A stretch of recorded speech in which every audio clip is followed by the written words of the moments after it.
वो बकायदा AK-47 लेकर छात्रों पर निशाना दागते हुए नजर आए। कहाँ को लगा है? नीट में बच्चों की जान चली गई तो आपने आश्वासन दिया बच्चों को केस मुकदमे नहीं लगेंगे, पर मुकदमे लग रहे हैं। वो न्याय दिलाने के लिए राष्ट्रीय जनता दल हम सब लोग मजबूती के साथ लड़ाई लड़ेंगे कि भारतीय जनता पार्टी के नेताओं के गहरे संबंध पेपर लीक करने वाली कंपनियों के साथ हैं कि ये तो बिल्कुल हत्या के समान है और सैकड़ों ऐसे स्टूडेंट्स हैं जिनके खिलाफ FIRs भी दर्ज किए गए हैं। नमस्कार, आदाब, आपके साथ मैं स्मिता शर्मा हूं और आप देख रहे हैं मेरा YouTube station Smita Sharma journalist. ये जगह तो आप पहचान ही गए होंगे, दिल्ली का वही जंतर मंतर जो पिछले 1 महीने से देश भर से आए युवा कॉकरोचेस के लिए घर बना हुआ था। यहीं आगे जाकर जो मेन मंच है, जहां सोनम वांगचुक बैठे हुए थे आमरण अनशन पर, नेहा जैसे JNU की स्टूडेंट्स, अभिजीत दिपके, उनकी पूरी की पूरी टीम हक की लड़ाई लड़ रहे थे, शिक्षा सुधारों के लिए, शिक्षा व्यवस्था में सुधार के लिए, नीट जैसे पेपर लीक्स ना हो उस मांग को लेकर और धर्मेंद्र प्रधान के इस्तीफे को लेकर, जिस मांग पर आखिरकार मोदी सरकार को हमने झुकता हुआ देखा। आज यहाँ पर जो है काफी खामोशी है, बैरिकेड्स अभी भी लगे हुए हैं, दिल्ली पुलिस के वाहन काफी लगे हुए हैं, मंच को तो हटा दिया गया है, दीवारों पर लगे हुए नारे जो हैं उनकी साफ सफाई हो चुकी है। लेकिन ऐसा नहीं है कि पुलिस अभी भी बिल्कुल वही कार्रवाई कर रही है जो लोकतंत्र में होनी चाहिए। जगह जगह से खबरें आ रही हैं कि कॉकरोच जनता पार्टी के प्रोटेस्ट में शामिल होने के लिए जो तमाम वॉलंटियर्स आए थे, बच्चे आए थे, स्टूडेंट्स, युवा, कहीं किसी के साथ हरासमेंट हो रहा है, कहीं किसी के परिवार वालों के साथ पूछताछ हो रही है, कहीं शायद किसी को हिरासत में लिया जा रहा है। जुनैद भाई को लेकर खबर आई थी, वही जुनैद भाई जो यहाँ प्रोटेस्ट में लोगों को चाय, केला, समोसा बांटते हुए नजर आए थे, पहले दिन से यहाँ जुड़े हुए थे, लोगों के मनोबल को वो लगातार बढ़ाने में जुटे हुए थे, क्योंकि इस प्रोटेस्ट साइट पर हिंदू, मुसलमान, सिख सब एक साथ आ रहे थे बच्चों के भविष्य की बात पर चर्चा करने के लिए, युवाओं के बेहतर भविष्य की मांग को लेकर। जुनैद भाई को हिरासत में जाने की खबर आई, आखिरकार उन्हें छोड़ दिया गया, उनसे पूछताछ की गई थी। रेड माइक पर सौरभ शुक्ला ने उनसे एक बहुत बेहतरीन बातचीत की है, जहां वो फूट फूट कर रोए हैं, वो बातचीत आप लोगों ने देखी होगी। लेकिन आज जरूरी है कि हम याद रखें कि पुलिस की जो तस्वीर है अलग अलग जगहों से, सिर्फ दिल्ली ही नहीं, आपको याद हो कि एक राष्ट्रव्यापक आंदोलन था कॉकरोच जनता पार्टी का जो दिल्ली के बाहर तमाम दूसरे राज्यों तक फैल गया। खास करके पिछले 10 दिनों का जो घटनाक्रम हम देखते हैं, जिसमें कि सोनम वांगचुक को जब जबरन मंच से हटाया गया, एक तरीके से उनका अबडक्शन किया गया, सफदरजंग अस्पताल लेकर जाया गया, और उसके बाद 20 जुलाई को जब बच्चों पर डंडे चले, आंसू गैस के गोले चले, यही वो जगह है जहां सबसे पहली दफा जो है डंडे चलाए गए थे। मैं यहीं पर मौजूद थी जब चंद्रशेखर आजाद महुआ मोइत्रा स्टेट से निकले थे, बैक स्टेज वाले एरिया से, और ऊंचे ऊंचे बैरिकेड्स में जब लोगों को वहां आगे जाने से रोका गया तो उन पर डंडे चले और जिसके बाद एक भगदड़ जैसी स्थिति मची। और फिर पूरे दिल्ली में हमने देखा कि किस तरीके कश्मीर, मणिपुर जैसी तस्वीरें नजर आ रही थी आंसू गैस के गोले छोड़ते हुए। लेकिन अब एक भयावह तस्वीर आई बिहार से। बिहार में जिस तरीके से 25 तारीख को बिहार बंद का आह्वान किया गया था, वहां पर छात्र भारी तादाद में आए हुए थे। बहुत सारे ऐसे भी थे जो आयसा, लेफ्ट विंग ऑर्गेनाइजेशंस के साथ जुड़े हुए, स्टूडेंट ऑर्गेनाइजेशंस, आउटफिट के साथ स्टूडेंट्स थे। और बिहार, उत्तर प्रदेश में आंदोलन तो कोई नई बात नहीं है, खास करके छात्रों के मसले पर वहां रह रहकर पिछले कई सालों से हमने देखा है, कभी SSC के एग्जाम के पेपर लीक हो जाते हैं, कभी CGL के पेपर लीक हो जाते हैं। और जब जब छात्र आते हैं तो जितना बल प्रयोग किया जाता है, आंसू गैस के गोले से लेकर पानी की बौछारों तक का वो सामना करते हैं। यहाँ बिहार में शनिवार को सिवान में जो कुछ हुआ, वो तस्वीरें सबको चौंका देने वाली तस्वीरें हैं। वहां पुलिस के एक कांस्टेबल वो बकायदा AK-47 लेकर छात्रों पर निशाना दागते हुए नजर आए। इस वीडियो के सामने आने के बाद जो हड़कंप मचा है, जो विवाद खड़ा हुआ है, अब ये जरूर बताया जा रहा है कि ये जो शख्स है इसका नाम अभिषेक पटेल बताया जा रहा है। हालांकि ये कहा जा रहा है कि ये शायद लोकल जो इंटेलिजेंस यूनिट है उनके साथ हैं, और इन्होंने छात्रों को हटाने के लिए, डिस्पर्स करने के लिए जिस तरीके से AK-47 से निशाना साधा, अब उन पर कार्रवाई की गई है, उनको सस्पेंड किया गया है और साथ ही इंक्वायरी बिठाई गई है कि क्यों AK-47 का इस्तेमाल इस तरीके से किया गया है। जो बिहार में ये जो पूरा वाकया है ये सिवान का हुआ है। वहां जो सुपरिंटेंडेंट ऑफ पुलिस हैं पूरन कुमार झा, उन्होंने सोमवार को बयान दिया और कहा कि इनको सस्पेंड कर दिया गया है। और बिहार बंद के बीच में जिस तरीके से डंडे मारे गए बच्चों को खदेड़ने के लिए, आंसू गैस के गोले दागे गए, मतलब वो मीम्स वाली तस्वीरें तो अलग है कि चलो कुछ बच्चे बैठकर बैरिकेड को आगे लेकर चले जा रहे हैं, लेकिन जिस तरीके से एक AK-47 से निशाना दागा गया बच्चों पर, 3 लोगों के जख्मी होने की खबर आई। हालांकि अब पुलिस कह रही है कि नहीं, वो खबर गलत है, कोई जख्मी नहीं हुए थे, लेकिन रिपोर्ट्स आई थी, किसी की जान नहीं गई। इसके लिए एक बहुत बड़ी जो है ये राहत वाली बात है। आप सोच सकते हैं जो AK-47 एक हथियार है जो आतंकियों के खिलाफ इस्तेमाल किया जाता है, उस AK-47 का एक छात्र आंदोलन में छात्र प्रदर्शन के दौरान इस्तेमाल किया जाना कितना बड़ा गुनाह है। ये किस तरीके का लोकतंत्र है। यही वजह है कि आज जमकर इस मसले पर बयानबाजी देखने को मिली संसद के अंदर भी। और संसद के अंदर कांग्रेस के प्रेसिडेंट मल्लिकार्जुन खड़गे ने अमित शाह को आड़े हाथों लिया। I have given a notice under Rule 267 of the Rules of Procedure. Gangeji, it is already, I have given the ruling. That ruling has not been designed by me, that has been designed by our predecessor, Krishna Gandhi ji, under the membership of Manmohan Singh ji, Pranab Mukherjee, Vajpayee ji, and so many leading personalities. Again and again we are raising this. This is, see, I have to go by the rules or I have to break the rules, you tell me. In this house only, Honorable Deputy Chairman, he told in some important occasions, Rarest of the rarest occasion, then only it is possible. This is a rarest subject. The rarest of the rarest should be consensus of the whole house. It is not there what I can do. It is never happened in the history of India that the boys were beaten and they were dragged. The palace. House is getting again to make against usual. Amit Shah is responsible. कि आपने दिल्ली में बच्चों पर pallets की firing की, बिहार में इस तरह की तस्वीरें आ रहे हैं, डंडों से खदेड़ा। धर्मेंद्र प्रधान ने तो इस्तीफा दे दिया, लेकिन पुलिस की एक्शन का क्या? पुलिस ये कहते रहे कि पैलेट्स नहीं मारे गए, लेकिन RAF की गियर का हिस्सा है। कम से कम 4 मामले आए जहां पैलेट्स के छर्रों से बच्चे युवा जख्मी हुए, जिसमें एक आउटलुक के संवाददाता हैं, एक युवा हैं साहिल नाम के, जिनको मीडिया के सामने पेश किया था। खुद राहुल गांधी ने उनसे ब्यौरा जो है दिया था मीडिया को अपनी उस बातचीत में। तो ये बिहार में शनिवार को जिस दिन ये माहौल हमने देखा था कि बहुत गर्मा गया था, वहाँ अगर आप देखें तो बहुत सारे ऐसे इलाके थे, सिवान हो गया जहाँ पर ये मामला सामने आया, उसके साथ ही औरंगाबाद, भागलपुर, पटना, सारण, सीतामढ़ी, पूर्णिया, भोजपुर, समस्तीपुर, नवादा, नालंदा, हर जगह से खबरें आई थी कि कितने उग्र हो गए थे। पुलिस का जो रवैया था वो कितना आक्रामक रवैया था। कई जगह से पत्थरबाजी की भी खबरें आ रखी थी। और इसमें राहुल गांधी ने अब बहुत स्ट्रॉन्ग वर्ड्स का इस्तेमाल किया अपनी रिएक्शन में। उन्होंने कहा कि ये आउटराइट मर्डरस अप्रोच है अगेंस्ट स्टूडेंट, कि ये तो बिल्कुल हत्या के समान है। और सैकड़ों ऐसे स्टूडेंट्स हैं जिनके खिलाफ FIRs भी दर्ज किए गए हैं। उन्होंने ट्विटर के अपने पोस्ट में लिखा, mister Modi, where did your promise go that no FIRs would be filed against students and they would be released? Instead, deadly attacks and brutality are being unleashed on them.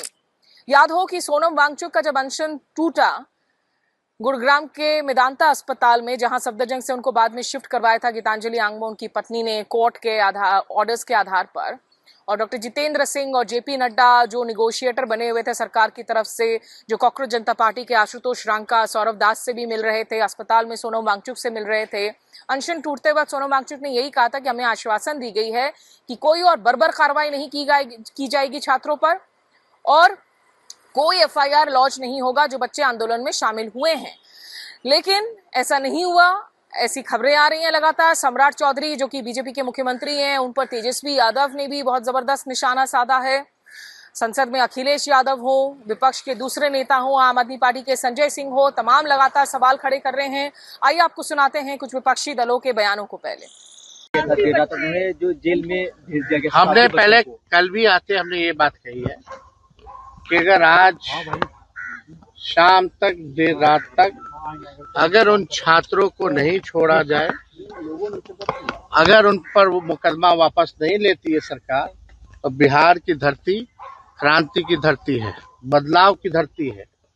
बड़ा आंदोलन हम लोग खड़ा करने का काम करेंगे और छात्रों को न्याय दिलाने के लिए राष्ट्रीय जनता दल हम सब लोग मजबूती के साथ लड़ाई लड़ेंगे।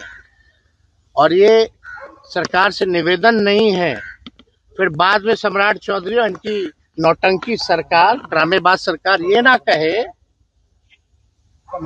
कि भाई इन्होंने इंटीमेट नहीं किया। आप लोगों के माध्यम से सीधे सम्राट चौधरी को हम ये बताना चाहते हैं, बड़ी बड़ी बातें ना करें। मुख्यमंत्री के पद पे आ गए हो भाई, किसी तरह कुछ काम कर लो। कुछ काम नहीं कर सकते हो तो अपने घर चले जाओ, लेकिन निर्दोष छत्याओं की हत्या का कोशिश मत करो। और जिन लोगों ने गोली चलाई आदेश हुआ है, बताओ छात्रों पे हत्या का मुकदमा लगा रहे हैं, अटेम्प्ट टू मर्डर का मुकदमा लगा रहे हैं। क्या अटेम्प्ट टू मर्डर का मुकदमा जिन छात्रों को गोली लगी है तीनों को, क्या सम्राट चौधरी उनकी सरकार या अधिकारियों पर नहीं लगनी चाहिए? उनकी जान बची है, 1 इंच भी इधर से इधर होता, उनकी जान चली गई होती तो इसका दोषी कौन होता? या आज वो अस्पताल में पड़े हैं, जान बची है, उसका दोषी कौन है? किस पे FIR होना चाहिए? किस पे मुकदमा होना चाहिए? किसके आदेश पे हुआ? एक सिपाही को, छोटे लोगों को आप जो है हटा करके आप चाहते हैं कि आप बचे रहें, ये हरगिज होने वाला नहीं है। तो मैं आपके माध्यम से भारतीय जनता पार्टी और नरेंद्र मोदी जी से पूछना चाहता हूं, एक संस्था है एडू टेस्ट। एडू टेस्ट के जो मालिक हैं सुरेश चंद्र आर्या जी, उनके भारतीय जनता पार्टी और RSS के लोगों के साथ गहरे रिश्ते हैं। और वो एडू टेस्ट नाम की जो कंपनी है, वो परीक्षाओं के पेपर लीक कराती है। सिर्फ एक राज्य में नहीं, हर राज्य के अंदर परीक्षाओं के पेपर लीक कराती है। तो जब पेपर लीक कराने की घटना में वो लोग पकड़े गए तो गुजरात में उनको ब्लैक लिस्टेड कर दिया गया। ध्यान से सुनिएगा, मोदी जी की करीबी कंपनी है एडू टेस्ट कंपनी, बीजेपी के मुख्यमंत्रियों की करीबी कंपनी है एडू टेस्ट कंपनी। तो वहां उसको ब्लैक लिस्टेड कर दिया गया गुजरात के अंदर। तो मोदी जी ने कहा कोई दिक्कत नहीं, गुजरात में तुम ब्लैक लिस्टेड हो गए, तुमने पैसा कमा लिया, तुमने पेपर लीक कर दिया, तुमने नौजवानों का भविष्य बर्बाद कर दिया, अब सिर्फ गुजरात में ये काम ना करो, तुम चले जाओ बिहार। बिहार में भी पेपर लीक किया उसने। फिर बोले अच्छा यहां भी ब्लैक लिस्टेड हो गए, कोई बात नहीं, अब चले जाओ यूपी। फिर यूपी में जाके उन्होंने, इस एडू टेस्ट कंपनी ने वहां भी पुलिस भर्ती का पेपर लीक किया। तो जब मैं ये बात कहता हूं कि भारतीय जनता पार्टी के नेताओं के गहरे संबंध पेपर लीक करने वाली कंपनियों के साथ हैं, तो यह हवाई बात नहीं, इसके 1000 प्रमाण मौजूद है। इसका मतलब नौजवानों के भविष्य को बर्बाद करके माल का हिस्सा बीजेपी के पास पहुंच रहा है। नौजवानों के भविष्य को बर्बाद करके माल का हिस्सा, कमाई का हिस्सा भारतीय जनता पार्टी के नेताओं के पास पहुंच रहा है। और इसी के कारण पेपर लीक पे पेपर लीक, पेपर लीक पे पेपर लीक हो रहा है। पूरी की पूरी सरकार खड़ी हो जाती है पेपर लीक कांड में शामिल लोगों को बचाने के लिए। के लिए तो तैयार है नहीं, सरकार किस बिंदु पे झुकी है ये तो बात पता लगे ना देश को, सदन में ये बात तो आए। सर। आज छठा दिन है कार्रवाई। सवाल छठे दिन का नहीं है। हाँ। सवाल इतना बड़ा है कि नीट में बच्चों की जान चली गई। आपने आश्वासन दिया बच्चों को केस मुकदमे नहीं लगेंगे, पर मुकदमे लग रहे हैं। अगर सोशल मीडिया पे लिख रहे हैं तो पुलिस जा रही है उनके घर पे, तो क्या आश्वासन था लेकिन बात तो अब कांग्रेस के राहुल गांधी ने अपने बयान में कहा है कि प्रधानमंत्री नरेंद्र मोदी बिना शर्त एक अनकंडीशनल अपॉलॉजी मांगे देश के तमाम युवाओं से। राहुल गांधी को पिछले कुछ दिनों से हमने काफी आक्रामक देखा है। वो जाकर कभी प्रधानमंत्री निवास में जाकर सिट इन प्रोटेस्ट पर बैठ गए, कभी मार्च करने लगे गांधी स्मृति तक अपने सांसदों और इंडिया ब्लॉक के सांसदों के साथ में। और वो लगातार कह रहे हैं कि दिल्ली रैपिड एक्शन फोर्स, ये फोर्सेस तो माफी मांगे ही। अमित शाह गृह मंत्री चुप क्यों बैठे हैं, जिनको सारी एजेंसियां रिपोर्ट करती हैं।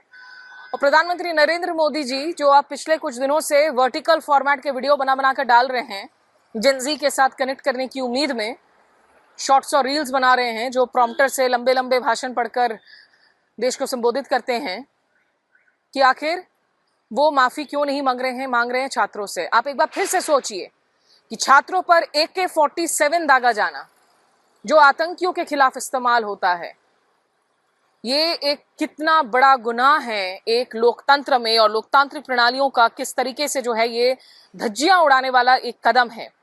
और एक ऐसे दिन में जब आज सुप्रीम कोर्ट की तरफ से हमने बयान को सुना, जहां सुप्रीम कोर्ट ने कहा है कि that mere agitation can't be grounds for police excesses, कि क्योंकि अगर लोग आके प्रदर्शन कर रहे हैं, धरना कर रहे हैं, तो इसका मतलब ये नहीं है कि पुलिस को हक है कि आप बर्बरता कर सकें।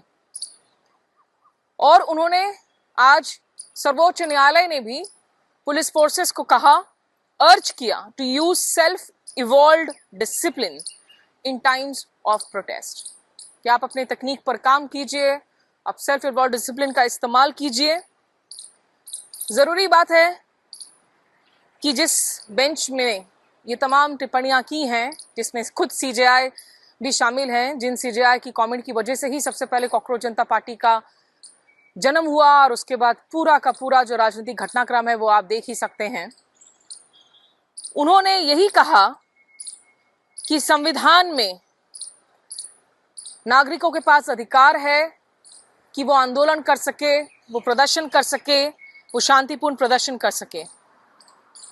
और 28 जुलाई यानी मंगलवार को ये जितने भी पिटिशंस आए हैं, जहां जहां से पिटिशंस आ रही हैं कि पुलिस ने बर्बर कार्रवाई की, बच्चों को हिरासत में लिया गया, इन सब की सुनवाई 28 तारीख को यानी मंगलवार, कल अब एक साथ की जाएगी इन पिटिशंस को क्लब करके।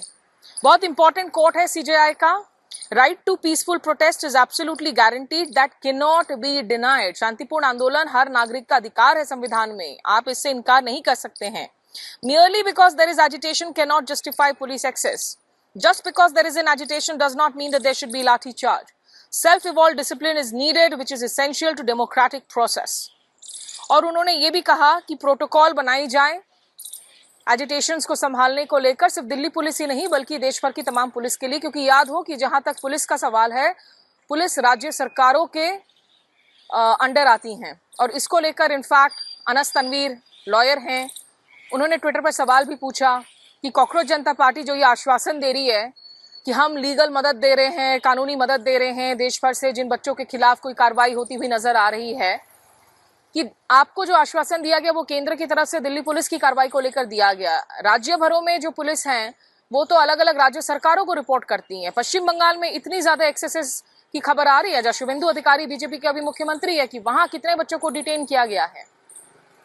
बिहार की हमने बात की, असम की हम बात कर रहे हैं, तो वहां पे क्या CJP के पास इतनी वैरविदौल, इतने संसाधन, इतने रिसोर्सेज हैं कि वहां जाकर युवाओं की मदद कर सकें?